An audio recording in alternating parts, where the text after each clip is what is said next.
87 trades have gone down in the last 18 days in Dynasty Mountain, and we're going to talk to two guys that have been part of 21 of those trades combined. Dynasty Mountain, the climb to greatness. Welcome to the Dynasty Mountain podcast, where we are covering all things Dynasty Mountain, the 32-team, 4-division promotion and relegation Dynasty Fantasy Football League. Right now, we're in the early stages. We're in the pre-startup draft process. Startup draft is going to be June 1st, but the guys have their picks. They have their fab. They have some end-of-year bonuses.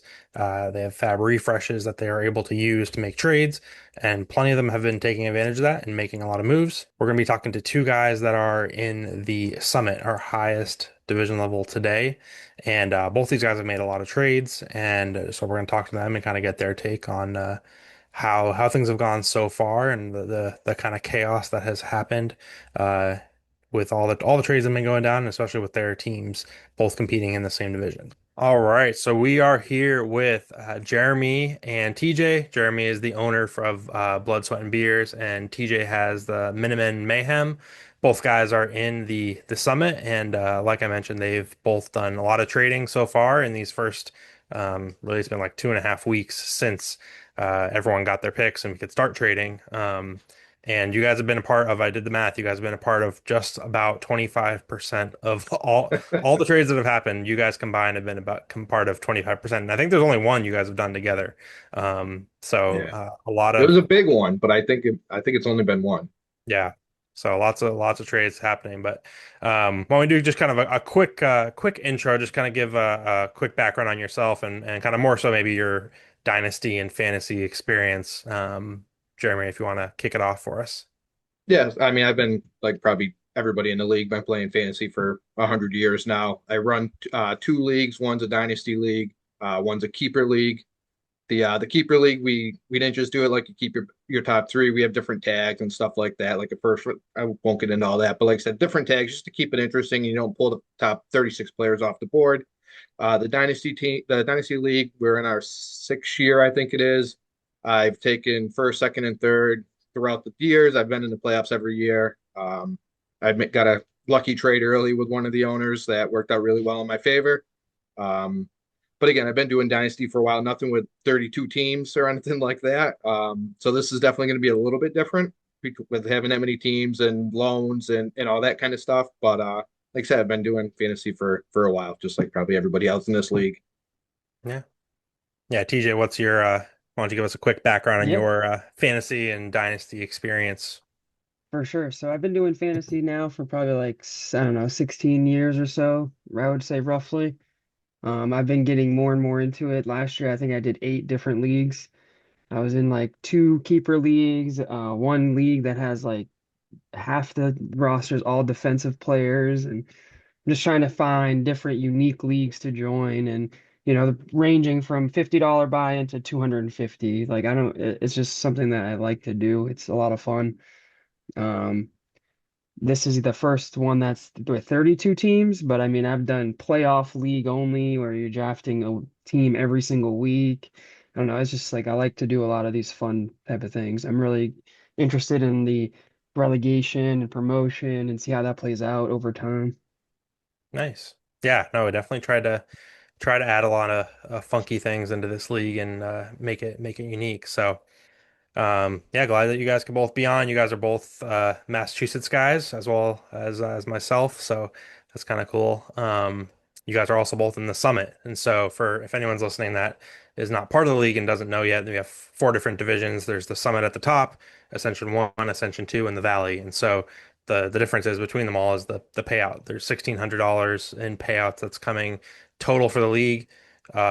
800 of it is going in the summit. So 600 to the winner, 150 to second, and 50 to third. So biggest payout, which makes sense, makes it pretty attractive. But I'm curious, what was kind of your guys' thought process when you had the choice? Because the way we did it, we had a selection draft, and so some people that picked early on had a choice of where they wanted to go. And you guys both picked the summit. Curious to hear kind of what your thoughts were on motivation for wanting to start there at the top. For me, it's simple. The more money is at the top, so Hmm. figured, and I would probably get a better draft pick in the beginning of the draft, but ended up trading that away anyways. But it is what it is. More money at the top, you know? Mhm. Yeah, I mean that's obviously what forefront of my mind as well. Start at the top, stay at the top type deal.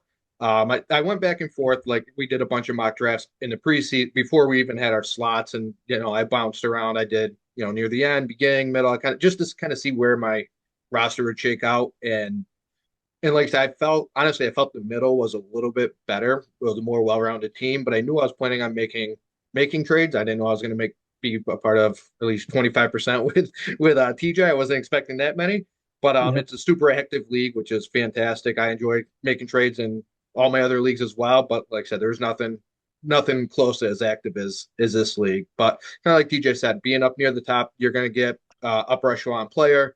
You do lose a little bit on that backside, but depending on who you get in that first round, it could make up for it. Mhm. Yeah. Yeah, and yeah, like I said before, there's been I think 87 trades that have gone down so far. TJ, I think you've been part of 13 and Jeremy 8. I think one of those might overlap between the two of you guys, but Yeah. lots of trading and yeah, they're I kind of wrote down some quick notes just the current status of your guys' team. So TJ currently doesn't have a first or a third.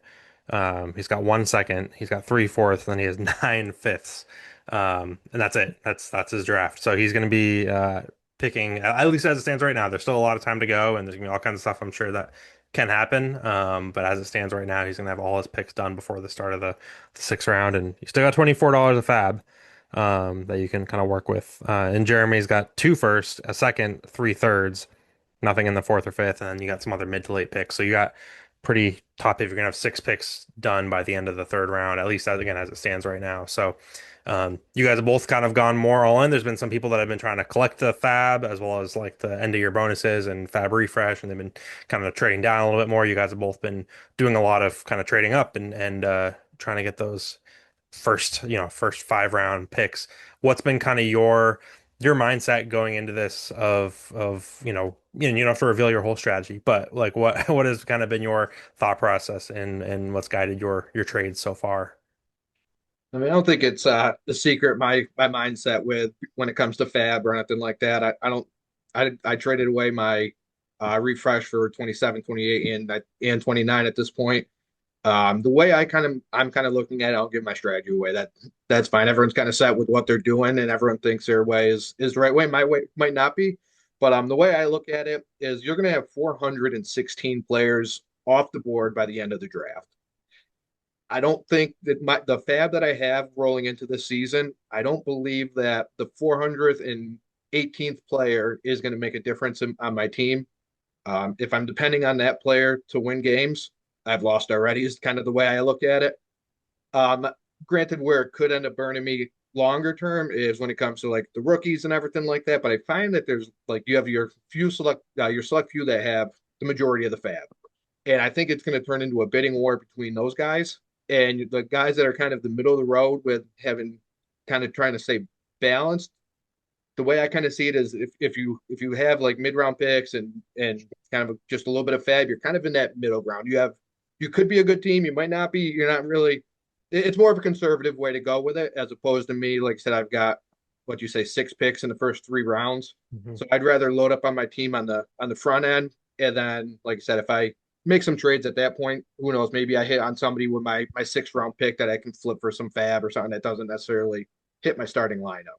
So, or Mhm. maybe loan somebody out. So, like I said, I'm really dependent on the draft and making some hits on that. If I don't, I'm in a lot of trouble because again, I don't have my refresh for the next 3 years. Yeah, and similar to him, I really wanted a well-built team so I don't have to pick from the scrap heap. I was thinking, at the end of the draft, I was looking at the mock drafts. It's like by round 6 or 7, there's like people that I don't even know who they are right now. I think I You know, saw, and I'm not lying or exaggerating with this. I think I saw Tom Brady and Julio Jones as like I up near the saw that. top of the available players near the end of this draft. Yeah, exactly. So my goal is pretty much get all my picks done before the end of the 6th round, and probably going to end up loaning out a good amount of those players because, the 5th round picks are technically like your starters, because you only have 5 starters, which is another cool thing about this league. It's a little bit different. You don't even have to play a QB. I like the tight end getting a little extra kick and, receptions. It should be fun. It should be fun. Yeah. Yeah, no, I think I think there's been a lot of pre-draft, people have kind of a lot of people have taken sides. Some people are kind of in the middle, whether it's because they're just not trading or intentionally, some are intentionally trying to not trade to kind of keep in the middle and keep both their fab and their picks. But some people have gone both ways. But I think a lot of things can just change because there's so many different ways. Once we get in the season, like you already talked about, we have loans, so people can loan out players or acquire players with loans if they've got the fab to do that, and then obviously trades can happen once we've got um, actual players on the roster. So yeah, I think I mean I like both of your guys' strategy. I think it'll be fun at the end of the startup draft. I think you guys will both look at your teams and be pretty excited about them. Assuming you kind of hold a lot of the picks you have right now. Um, but then yeah, like I said, there's the risk if some of those guys don't hit, don't have as much At to the end fall of the back day, on, it's and fantasy um, football, so you never yeah, know. so yeah, it'll be interesting. Um, what have been, TJ, you mentioned a few of them. What are some of the things that we have in this league, some of the unique kind of aspects that maybe are different than leagues you played in before that you're kind of most excited about or you think are going to be just the most fun to kind of see how they For play out? sure. I like the 32 team format. Obviously, that's pretty cool. The divisions where relegation and promotion is really intriguing to me.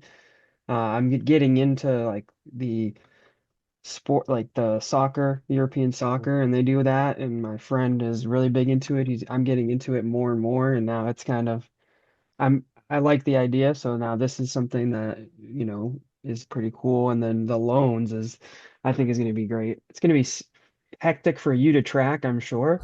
But that's why you're not playing in the league and you're just the commissioner because I'm sure you have a lot on your plate there.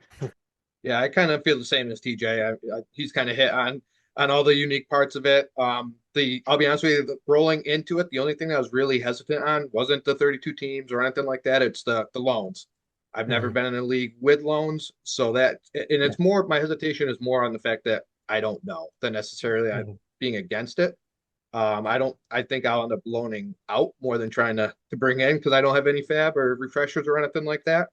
But like I said, that's going to be an interesting part of this league because, like I said, you look at some people that have fab, they could go out and buy how many player or how many loans can you have? There was a limit Y- going one way or the Yeah, other. you can get up to two players per, via loan. I want to put some guardrails on it so guys, just I don't know, I thought it'd be Yeah. kind of weird if someone loans, acquires like five, six, seven players by loan. So Yeah, yeah. that's where it's going to How get many can you interesting. Like loan I said, out? you got Yeah, so you can loan as many out as you want. I think that's I didn't put a limit on that. I think that's where it's gonna be hard if like you're probably in a unique situation where you might actually have a pretty deep team with your 500 fifth round picks that you have.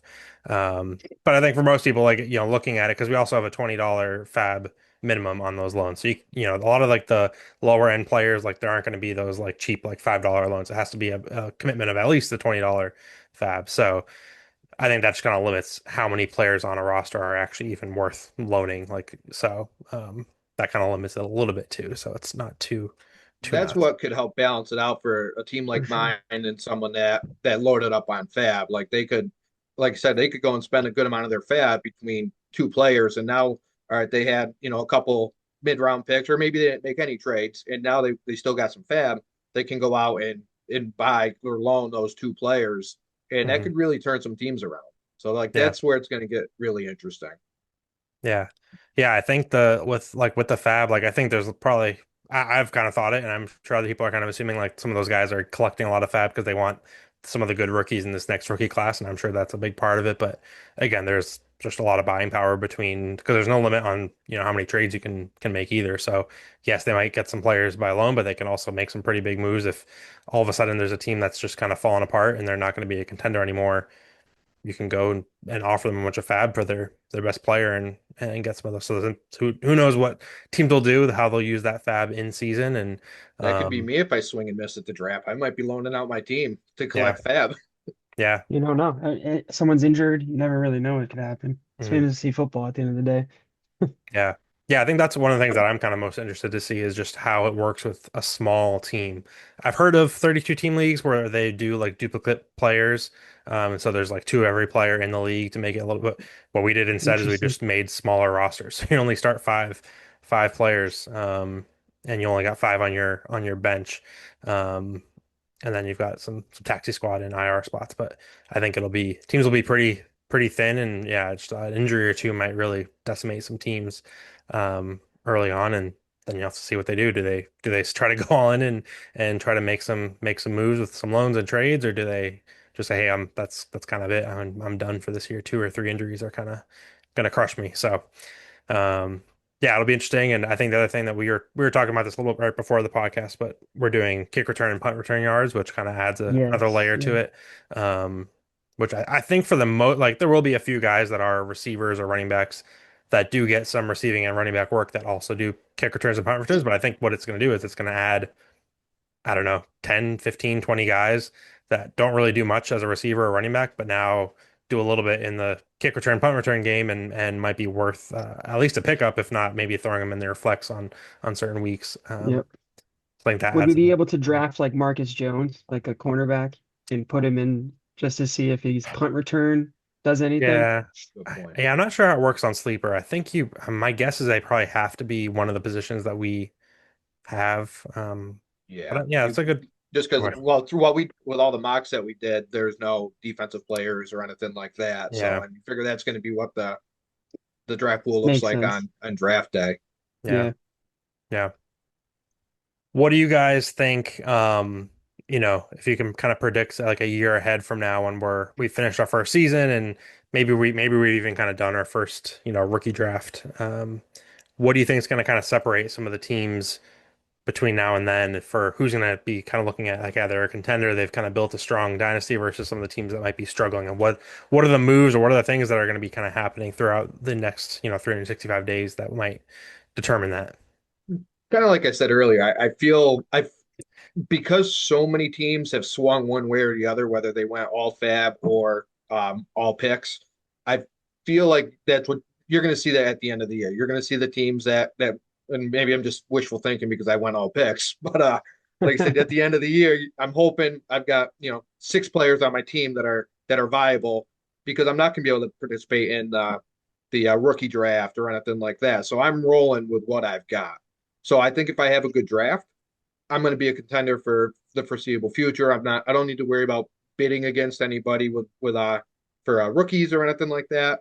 So again, it's going to come down for at least on my end of it is I need to hit on the draft, and we're going to look back a year from Hmm. now and as of what is it June 1st for the draft, like that's gonna a year after that, that's gonna determine where I'm at in the standings. Am I in the summit or am I getting avalanched all the way down to the valley? Or like I said, it's gonna be interesting to see from the valley coming up, going that direction. You got someone I think it's Mish fan. He's 30 pick 32. He refuses to trade. He said he's not doing it. He's riding it out. And again, that might be the best strategy. He still has his flex, he still has his picks, or not his flex, his fab, and he still has his picks. Hmm. He might be better off because he's more balanced than somebody like me that has a bunch of picks or somebody that's got all fab. Like you said, we're selling out one way or the other, to where maybe sitting in the middle where he's at right now might have been the way to go. For sure. I think the later round drafting for a lot of people is gonna really come into how their team shapes up, especially if some of their first, second round picks don't wind up being good. Maybe one of them gets a career-ending injury. Hopefully that doesn't happen, but it's anything's possible. So really the draft is going to be a huge determining factor on who does well next year, and not only this year, you know. Mm. Yeah. Yeah, I think again with the small rosters, like all in a bigger like league, a dynasty league, if you end up being the person that drafts rookie like Puka Nakua, yes, that's huge. That totally changes your team. But it's not like it guarantees you much. But I think in this league, it's again, it's not going to guarantee you. But if you can get that player in like the ninth, 10th, 11th round, and you assuming you made some good picks in your early picks, now all of a sudden you're real deep and have a really good team. Just I think yeah, those mid to late picks, if you can hit on a few of those that are just really unexpected, um, I think that's gonna really it makes more of a difference in a league like this where you only have to start five, versus a regular dynasty league where you might be starting like 10 or 11 or something.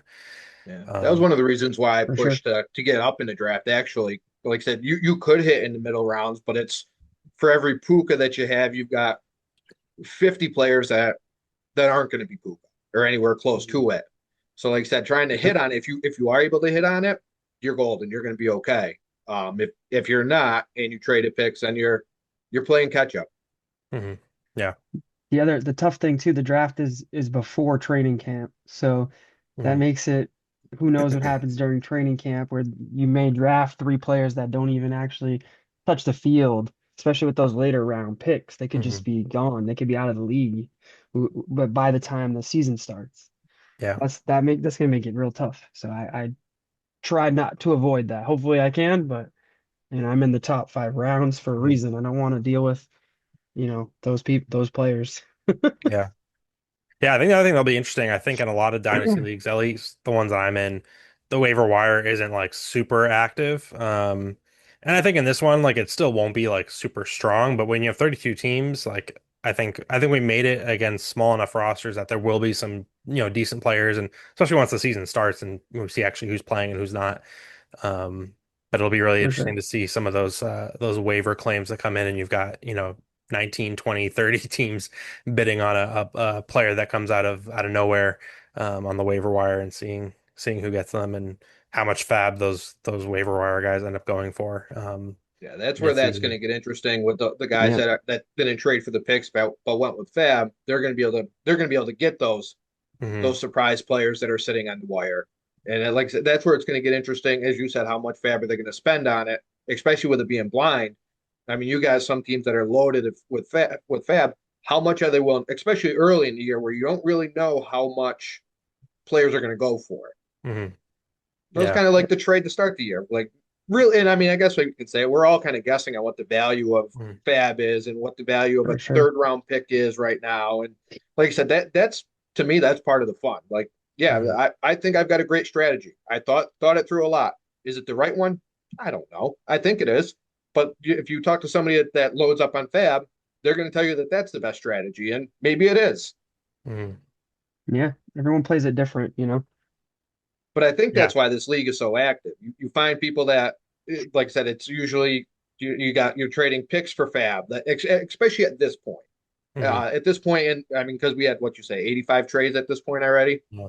So, like I said, everyone's kind of picked their sides almost, or they're staying neutral and not doing much. But like I said, if you're on one side or the other, you're selling out that way, and Hmm. you're at. I don't think you can, like if I wanted to reverse course and try to get Fab, I think I'd struggle to do that. Hmm. Yeah. Yeah, no, I think it'll be interesting to see how things kind of play out if people change strategies, and the people that kind of, like you said, are kind of on the fence right now of like they haven't really made a ton of moves that could go either way. Um, Seeing if they kind of commit to a path, uh, in the startup draft or as the season gets going, and kind of seeing how it goes from there. But awesome. Well, guys, I really appreciate you jumping on and joining the podcast, and I'm sure we'll see your guys' names pop up even more with more trades as we kind of approach the NFL draft and then our startup draft, June 1st, and um, we'll see how things go. But I appreciate you guys being in the league, and appreciate you guys coming in and talking with us for a little bit. Yeah, thanks for Absolutely. having me. Thanks for running it. Like I said, it's been fun already, and we haven't even had it. We don't even have our Yeah, players it's yet. been a We've already blast. had 85 trades. That's Yeah. crazy. The Dynasty Mountain podcast is sponsored by Winning Dynasty. Check out the notes below for more ways to follow the climb of Dynasty Mountain, as well as to strengthen your Dynasty fantasy football strategy with Winning Dynasty. Dynasty Mountain, the climb to greatness.